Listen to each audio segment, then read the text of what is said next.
Thank you, Mr. Speaker. H.R. 2255, the Federal Law Enforcement Officer Service Weapon Purchase Act, will allow current or former federal law enforcement officers in good standing to purchase a retired service weapon at salvage value from the federal agency that issued the service weapon to the officer.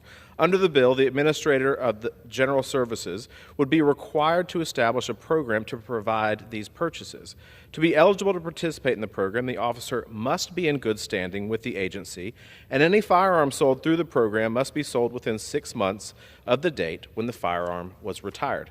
Current federal regulations require that all federal law enforcement agencies destroy their firearms after they are retired from official use. This regulation costs the American taxpayers millions of dollars every year. For example, in 2022, the Fraternal Order of Police notified Congress that multiple federal law enforcement agencies were in the process of replacing their service weapon. The replacement of these service weapons accounted for the destruction of approximately 20,000 firearms, costing the taxpayers roughly $8 million. Not only would this legislation cause agencies and the taxpayers to avoid that cost, but it would also recoup some of the taxpayers' dollars for the initial purchase of the firearm. American taxpayers should not be forced to pay for a service weapon twice, once at the initial purchase, when it is acquired by the agency, and then again when it is needlessly destroyed at the end of its life. Law enforcement officers should have the opportunity to purchase the service weapon they use while serving in law enforcement.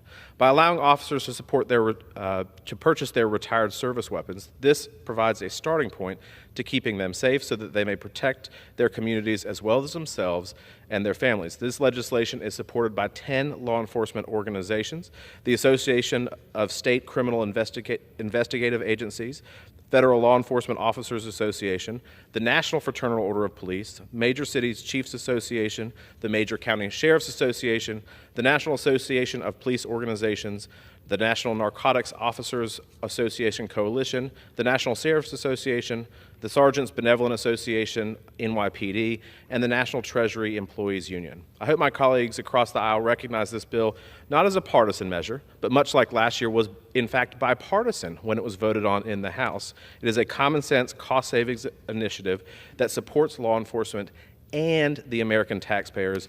I urge my colleagues to support this bill, and I reserve the balance of my time. Gentleman from